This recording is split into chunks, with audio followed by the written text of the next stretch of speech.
आज के लेक्चर में हम अनसुपरवाइज्ड लर्निंग टेक्निक्स और अनसुपरवाइज्ड लर्निंग के एल्गोरिदम्स को डिस्कस करेंगे। अनसुपरवाइज्ड लर्निंग में कंप्यूटर को अनलेबल्ड डेटा दिया जाता है जिससे वो लर्निंग करता है। अनलेबल्ड डेटा मीन्स कि हम कंप्यूटर को कुछ इनपुट सैंपल्स देते हैं, उसको इनपुट दिया जाता है मगर उसको ये नहीं बताया जाता कि ये जो इनपुट है ये किस क्लास का से बिलोंग करता है, किस कैटेगरी से बिलोंग करता है, यानी कि उसको आउटपुट नहीं दिया जाता कि ये पर्टिकुलर सैंपल इसका आउटपुट क्या होगा। सिर्फ और सिर्फ लर्नर को इनपुट दिया जाता है जो कि अनलेबल्ड होता है और लर्नर उस इनपुट एग्जाम्पल से खुद लर्निंग करता है, खुद ट्रेनिंग करता है by finding hidden patterns with in the unlabelled data and inputs. जो लर्नर है वो आपके इनपुट डेटा से उसके प्रोमिनेंट और हिडन फीचर्स को एक्सट्रैक्ट करता है, उसको खुद से इवेलुएट करता है और फिर उस डेटा की क्लासेस बना के उसका आउटपुट बताता है। तो अनसुपरवाइज्ड लर्निंग में कोई भी ह्यूमन इंटरवेंशन या ह्यूमन असिस्टेंस की जरूरत नहीं होती जैसे कि सुपरवाइज्ड और रीइंफोर्समेंट लर्निंग में होती है, क्योंकि सुपरवाइज्ड लर्निंग में हम इनपुट के साथ साथ उसका आउटपुट भी कंप्यूटर को ऑलरेडी बता देते हैं, जिससे उसे पता होता है कि ये इनपुट जो है या इससे सिमिलर इनपुट जब भी उसके पास आएगा तो उसका आउटपुट ये होगा। मगर अनसुपरवाइज्ड लर्निंग में हम लोग उसको जस्ट इनपुट सैंपल देते हैं जिसके उसने फीचर्स एक्सट्रैक्ट करने होते हैं और कंप्यूटर खुद से ही उसकी ग्रुपिंग करके तो उसका आउटपुट बताता है।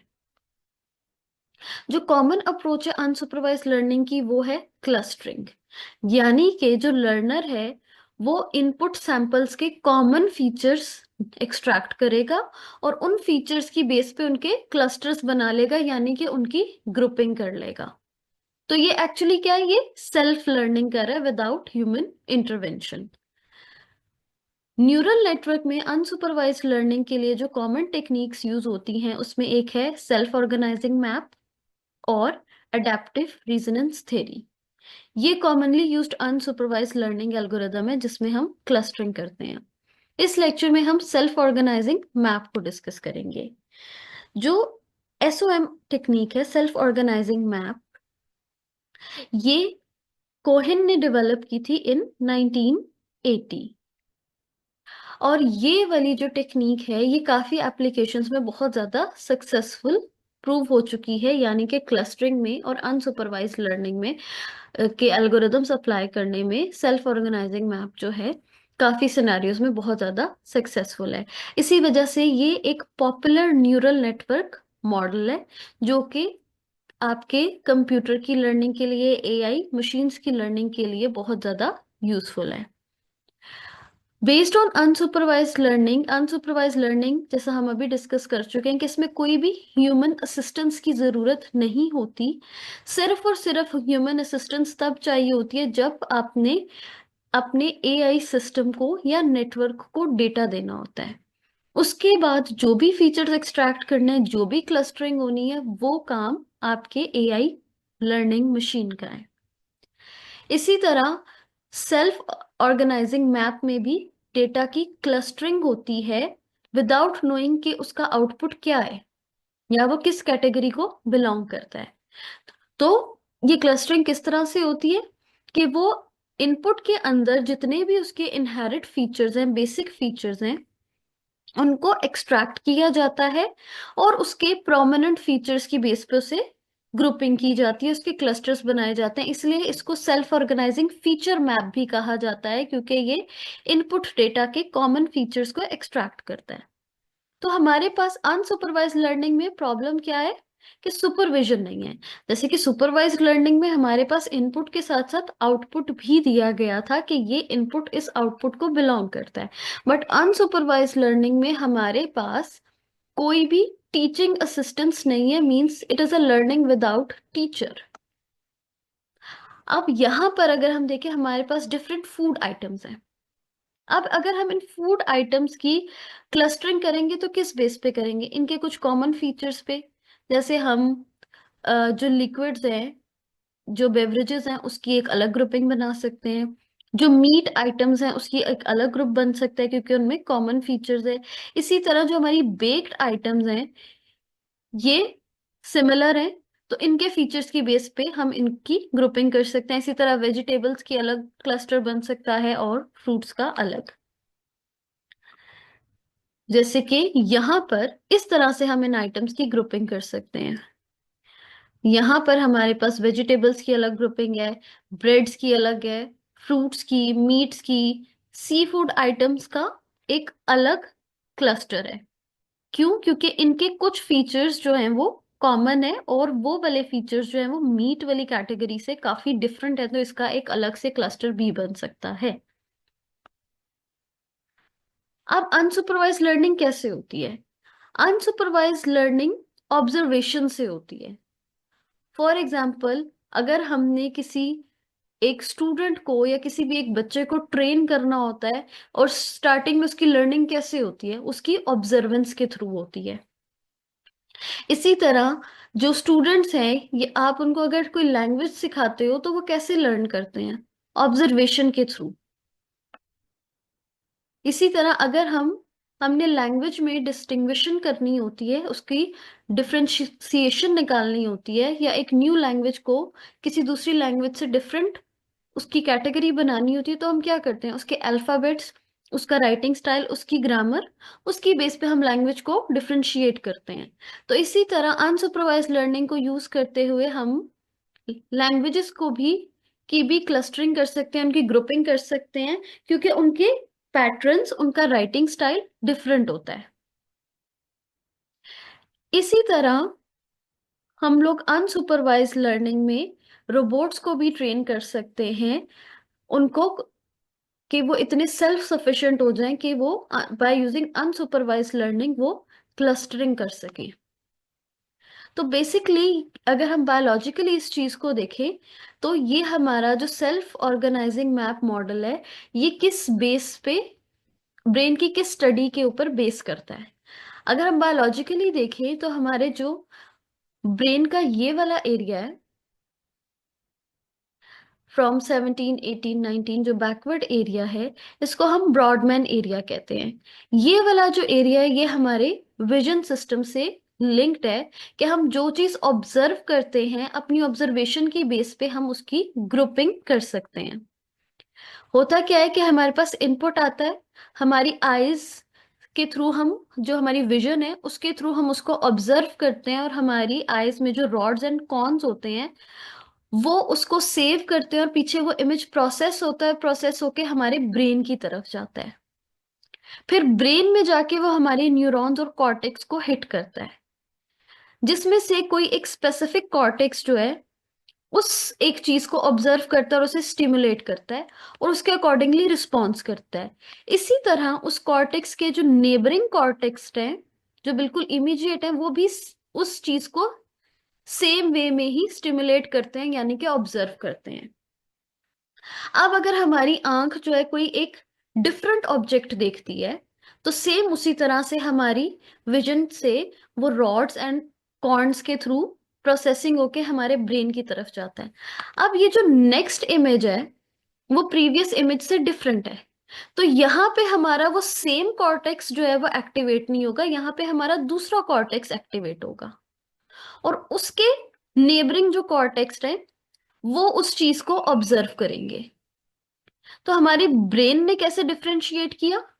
हमारे ब्रेन के अंदर जो न्यूरॉन्स हैं उनकी बेस पे हमारे ब्रेन ने डिफरेंट जो हमारे विजन्स थे, जो विजुअल्स थे, उसको डिफरेंशिएट किया। फर्स्ट इमेज पे या फर्स्ट विजन पे ब्रेन के एक डिफरेंट कॉर्टेक्स के ग्रुप ने उसको ऑब्जर्व किया, दूसरी इमेज पे एक दूसरे बिल्कुल डिफरेंट कॉर्टेक्स के ग्रुप ने उसे ऑब्जर्व किया। फिर जब एक और नेक्स्ट तीसरा विजन आया, तो उन दोनों कॉर्टेक्स के अलावा एक तीसरे कॉर्टेक्स के ग्रुप ने उसको ऑब्जर्व किया। तो इस तरह से हमारे ब्रेन के अंदर जो कॉर्टेक्स है, उन्होंने उसकी, वो भी किस बेस पे ऑब्जर्व कर रहे हैं, उसकी भी विजन के हिसाब से ग्रुपिंग हो गई है, कि पहले वाले ग्रुप ने इस इमेज को ऑब्जर्व किया, दूसरे वाले ग्रुप ने इस इमेज को ऑब्जर्व किया और तीसरे वाले ग्रुप ने इस इमेज को ऑब्जर्व किया। अब जब हम इन तीनों इमेजेस को देखते हैं तो हमारी ये पर्टिकुलर क्लस्टर्स ऑफ कॉर्टेक्स हमें बताते हैं कि ये तीनों इमेजेस एक दूसरे से डिफरेंट हैं। ऑल्दो ये तीनों इमेजेस बेबीज की हैं, बट ये तीनों डिफरेंट बेबीज हैं।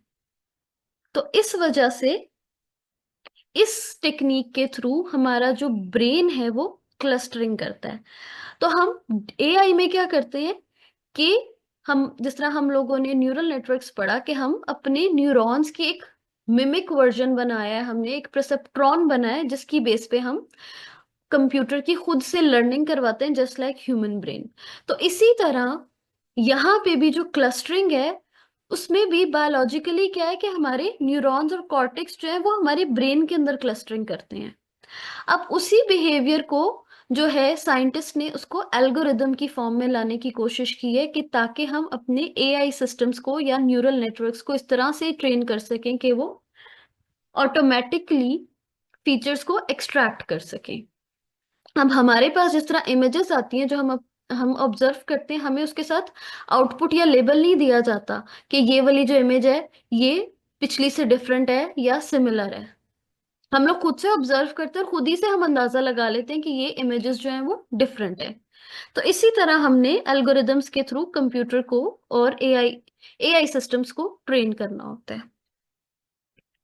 अब हमारे पास जो इनपुट आता है, इनपुट में हमारे पास डिफरेंट टाइप के इनपुट्स होते हैं, डिफरेंट नंबर ऑफ, हम उसे कह सकते हैं एग्जाम्पल्स, कि डिफरेंट एग्जाम्पल्स दिखाई जाती हैं, डिफरेंट इमेजेस दिखाई जाती हैं कंप्यूटर को, जिसकी बेस पे वो उनके कॉमन फीचर्स एक्सट्रैक्ट करता है। तो यहाँ पर हमारे पास कुछ इनपुट वेक्टर्स हैं जिनकी लेंथ है n। n मीन्स कि उनके अंदर n फीचर्स हैं। अब ये x1 ऑफ 1 क्या है? ये पहले इनपुट का पहला फीचर है। x1 ऑफ 2 क्या है? पहले इनपुट का दूसरा फीचर है, and up to so on इनके n फीचर्स हैं। n कोई भी नंबर हो सकता है, 5 फीचर्स हो सकते हैं हर इनपुट के, 10 फीचर्स हो सकते हैं, जितने मर्जी फीचर्स हो सकते हैं। और p क्या है? p बता रहा है कि हमारे पास टोटल नंबर ऑफ इनपुट्स कितने हैं, और हर इनपुट के जो है इक्वल नंबर ऑफ फीचर्स होंगे, मगर वो फीचर्स एक दूसरे से डिफरेंट होंगे। फिर इसी तरह हमारे पास एक आउटपुट वेक्टर होता है जिसकी लेंथ होती है m। m और n एक दूसरे से डिफरेंट भी हो सकते हैं, m लेस भी हो सकता है, n से ग्रेटर भी हो सकता है और सेम भी हो सकता है। m बेसिकली हमें बताता है कि हमारे पास कितने ग्रुप्स बनेंगे या कितने क्लस्टर्स बनेंगे, और हमारा जो इनपुट वेक्टर है, कौन सा इनपुट किस क्लस्टर को बिलोंग करेगा, किस क्लस्टर से किस क्लस्टर के ग्रुप में आएगा। और देन हमारा गोल होता है जनरलाइजेशन, कि हम फिर एक टेस्ट इनपुट देते हैं और फिर हम चेक करते हैं कि ये टेस्ट इनपुट हमारे किस क्लस्टर में फॉल करता है।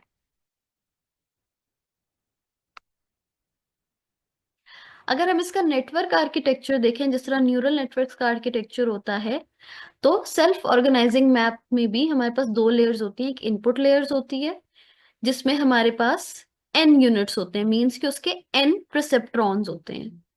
जितने इनपुट के फीचर्स होंगे उतने ही उसके इनपुट लेयर में परसेप्ट्रॉन्स होंगे। और एक हमारे पास आउटपुट लेयर होती है जिसमें हमारे पास m यूनिट्स होते हैं, मींस m परसेप्ट्रॉन्स होंगे, यानी कि जितनी नंबर ऑफ कैटेगरीज हमारे पास होंगी उतने ही नंबर ऑफ परसेप्ट्रॉन्स हमारे पास आउटपुट यूनिट में होंगे। अब जो इनपुट यूनिट है वो फुली कनेक्टेड है वेट्स के साथ। जैसे कि हमने परसेप्ट्रॉन का स्ट्रक्चर देखा हुआ है कि हर इनपुट के साथ एक वेट एसोसिएटेड है, मगर जो हमारे पास आउटपुट लेयर है उसके साथ कोई वेट एसोसिएट नहीं है। इनपुट के साथ वेट मल्टीप्लाई हो रहा है या वेट का कोई भी डिफरेंस लिया जा रहा है, मगर आउटपुट के साथ वेट का कोई डिफरेंस या उसका प्रोडक्ट नहीं लिया जा रहा। इसको अगर हम इस तरह से देखें तो ये हमारे पास इस तरह से आर्किटेक्चर है, जिसमें ये एक हमारे पास इनपुट लेयर है जिसमें टोटल कितने यूनिट्स हैं? n यूनिट्स हैं। तो हम देख सकते हैं कि n ही परसेप्ट्रॉन्स हैं। और ये हमारे पास आउटपुट लेयर है जिसमें हमारे पास m आउटपुट यूनिट्स हैं और m ही परसेप्ट्रॉन्स हमारे पास हैं। अब जो वेट्स हैं वो इन आर्क्स पे डिपेंड करते हैं, इन आर्क से कनेक्टेड हैं। तो वेट की जो यहाँ पे वैल्यू है ये इस इनपुट से मल्टीप्लाई होगी, मगर इस आउटपुट की वैल्यू को वो अफेक्ट नहीं करेगी। तो होता क्या है कि हम अपने एआई सिस्टम की ट्रेनिंग कैसे करवाते हैं। हम आउटपुट लेयर पे कोई भी टोपोलॉजी मींस उसका कोई भी हम स्ट्रक्चर बना सकते हैं, और जब हम उसकी ट्रेनिंग करवाते हैं कि इनपुट कौन से आउटपुट को बिलोंग करेगा, तो इनपुट को वेट से उसका डिस्टेंस कंप्यूट किया जाता है। हर आउटपुट यूनिट, फॉर एग्जाम्पल यहाँ पर मेरे पास अगर x1 है और मैंने ये देखना है कि x1 जो है वो y1 और yi से इसका डिस्टेंस कितना है। हमने जब ग्रुपिंग करनी होती है तो हम क्या करते हैं कि दो चीजों का आपस में कितना डिफरेंस है, तो डिफरेंस हम कैसे निकालते हैं, बाय डिस्टेंस। कि अगर इन दोनों चीजों में अगर ज्यादा डिस्टेंस होगा तो मीन्स वो बहुत ज्यादा डिफरेंट है, मगर अगर कम डिस्टेंस होगा तो हम ये कह सकते हैं कि ये इनमें कुछ चीजें सेम है। तो हमने यहाँ पे जो वेट है y1 वाली लाइन पे और yi वाली लाइन पे, उसका डिस्टेंस हम बारी बारी इस x1 से कंप्यूट करेंगे। जिसका डिस्टेंस कम होगा हम कहेंगे कि x1 उस आउटपुट से ज्यादा करीब है, यानी कि उस कैटेगरी में लाई करता है। तो इसी तरह से हम जो है सेल्फ ऑर्गेनाइजिंग मैप एल्गोरिदम में जो है कंप्यूटर की एआई एजेंट की ट्रेनिंग करवाएंगे, और साथ साथ हम एक लर्निंग रेट इंट्रोड्यूस करेंगे। ये लर्निंग रेट बताएगा कि किस स्पीड से या किस तरह से हमारे वेट्स जो हैं वो साथ साथ अपडेट होते रहेंगे। और देन जब हमारे वेट्स सारे अपडेट हो जाएंगे, मतलब कि अब किसी भी वेट में फर्दर चेंज नहीं आएगा, तो फिर हम कह सकते हैं कि ये हमारे फाइनल वेट्स हैं, और अब हम इसको किसी टेस्ट डेटा पे टेस्ट कर सकते हैं। यानी कि हम हर इनपुट का हर आउटपुट के वेट से डिस्टेंस कंप्यूट करेंगे, और साथ साथ हम उन हर डिस्टेंस कंप्यूट करने के बाद उसका वेट अपडेट भी करते जाएंगे अकॉर्डिंग टू लर्निंग रेट। इसको अब अगर हम इस तरह से मैथमेटिकल इक्वेशन से समझें,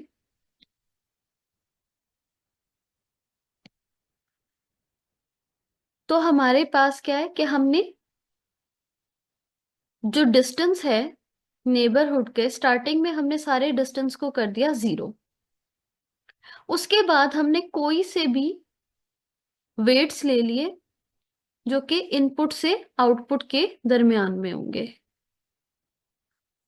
फिर उसके बाद हमने एक वेरिएबल जो है उसको इनिशियलाइज कर दिया 1। ये टाइम वेरिएबल है, ये बताएगा कि कितने टाइम बाद हमारे पास वेट्स जो है वो ऑप्टिमल आ गए हैं। अब इसका एल्गोरिदम काम कैसे करता है। हमारे पास एक इनपुट सैंपल आया जिसका नाम है आई।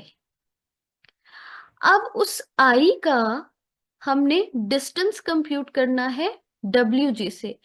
जे क्या है, हमारे पास आउटपुट है, और डब्ल्यू क्या है, उस आउटपुट का वेट। और अब हमने इसका डिस्टेंस कंप्यूट करना है। आई में से डब्ल्यू का वेट माइनस करेंगे और उसका स्क्वायर ले लेंगे, तो उससे हमारे पास अंदाजा हो जाएगा कि आई जो है, आई इनपुट जो है वो जे आउटपुट से कितना उसका डिस्टेंस है। अगर उसका डिस्टेंस ज्यादा होगा तो मीन्स ये उसकी कैटेगरी में नहीं है, अगर डिस्टेंस कम होगा तो इट मीन्स कि ये इस कैटेगरी में फॉल करता है। अब हमारे पास उससे रिलेटेड, आउटपुट से रिलेटेड, इनपुट से रिलेटेड और आउटपुट से रिलेटेड हमारे पास उसमें जितने भी फीचर्स होंगे उन सब के साथ एक वेट एसोसिएट होगा। अगर मैं यहाँ पे इस तरह से ये बनाती हूँ, ये मेरे पास इनपुट लेयर है जिसको मैंने नाम दे दिया है आई, और ये मेरे पास आउटपुट लेयर है, ठीक है, जिसमें ये मेरे पास आउटपुट फीचर है, मैंने इसको नाम दे दिया है ओजे। अब आई के जो फीचर 1 और फीचर 2 है ये इसके साथ कनेक्टेड है, और यहाँ पे कोई एक वेट है। ये वेट 1 है, ये वेट 2 है। तो अब अगर मैंने इसको इस इक्वेशन से सॉल्व करना है तो मैं इसको ऐसे करूंगी,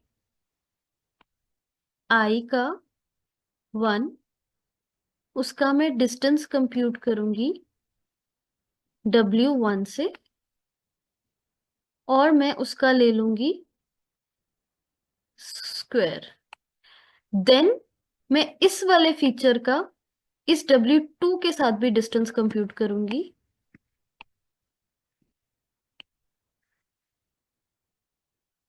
I2 माइनस W2 और इसका स्क्वायर। इसी तरह अगर मेरे पास यहाँ पे एक और इसका फीचर होता, फॉर एग्जाम्पल 3 होता, तो यहाँ पे मेरे पास वेट होता W3, और उसको भी मैं ऐसे ही लिखती,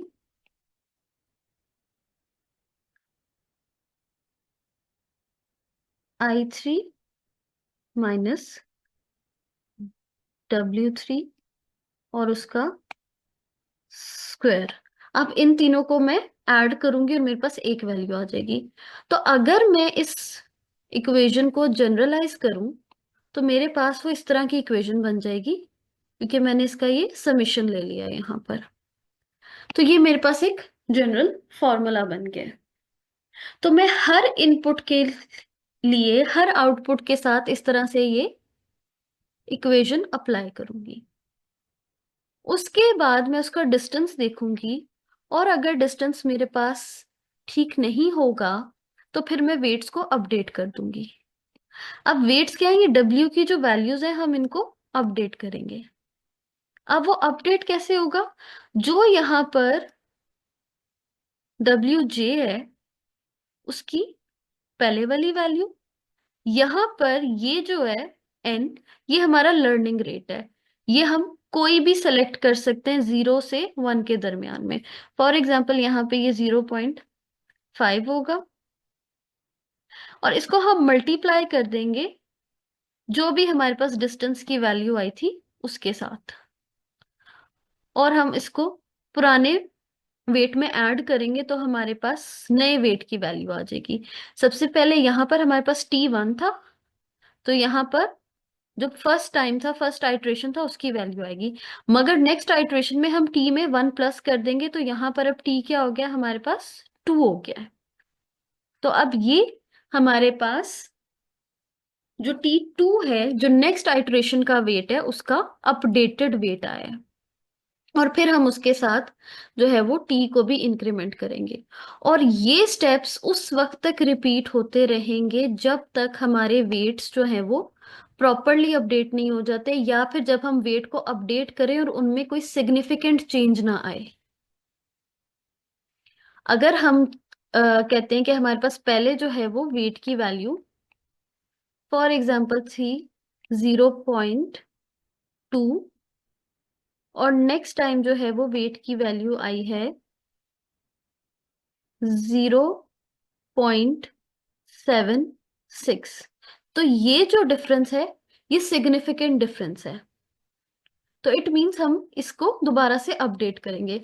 मगर अगर हमारे पास बार बार अपडेशन की बजाय हमारे पास सेम ही वैल्यू आ गई है, या 0.77 वेट की वैल्यू आई है, तो फिर इन दोनों में सिग्निफिकेंट डिफरेंस नहीं है, बहुत स्लाइट सा चेंज है। तो इट मीन्स कि वेट और अपडेट नहीं होंगे, तो फिर हम इस एल्गोरिदम को यहाँ पे टर्मिनेट कर देंगे। इसी तरह आहिस्ता आहिस्ता जब हम इस एल्गोरिदम में वेट्स अपडेट करते रहते हैं तो हमारे पास काफी सारे जो वेट्स हैं उनमें चेंज आना खत्म हो जाएगा, बंद हो जाएगा। तो इसीलिए हम इस एल्गोरिदम को भी टर्मिनेट कर देंगे, और हमारे पास जो भी फाइनल वेट होंगे हम कहेंगे कि ये हमारे ऑप्टिमल वेट्स हैं। ये है सेल्फ ऑर्गेनाइजिंग मैप का एल्गोरिदम। हमने इनपुट सैंपल का डिस्टेंस कैलकुलेट किया आउटपुट के वेट से, और उसके बाद हमने उस वेट को अपडेट किया, और हमने इंक्रीमेंट कर दिया टी को, ये बताने के लिए कि अब हमारी सेकेंड आइटरेशन स्टार्ट हो जाएगी। और हम इन वेट्स को तब तक अपडेट करते रहेंगे जब तक इनमें हम ये ना देख लें कि अब जो चेंजेस है वो सिग्निफिकेंट नहीं आ रहे। जब तक एक सिग्निफिकेंट चेंज रहेगा, यानी कि बहुत ज्यादा चेंज होगा वेट्स में, कि पुरानी वाली वैल्यू और नई वाली वैल्यू में बहुत ज्यादा डिफरेंस होगा, तब तक हम इन्हें अपडेट करते रहेंगे।